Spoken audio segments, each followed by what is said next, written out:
Good morning বন্ধুরা, মান্তুর পিসির বাড়ির আজকে সেকেন্ড দিন।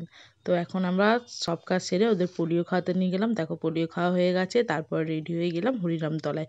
গেলাম কটায়? গেলাম বিকেলবেলা। দুপুরে তো পান্তা খাওয়া হয়েছে, একটু ঘুমিয়ে নিলাম, তারপরে সবাই মিলে রেডি হয়ে বেরিয়ে পড়লাম।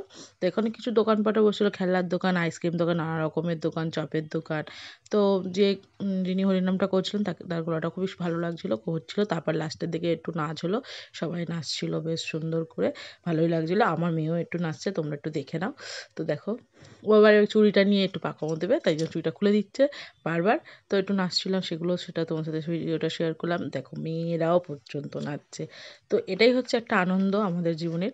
তো এখানে তোমাদের দেখাবো ধুনো পোড়ানোর সময় দুজন ছোট ছোট বাচ্চা ঢোল বাজাচ্ছে, দেখো তা কি সুন্দর খোলটা বাজাচ্ছে, দেখতে পাচ্ছ?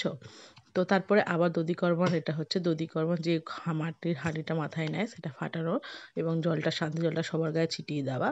তো সেটা এখানে হচ্ছে। তো আমার ভিডিওটা এইটুখানি রইলো। তোমরা সবাই ভালো থেকো, সুস্থ থেকো। আরও একটি মিনি ব্লগে তোমার সাথে দেখা হচ্ছে। টাটা।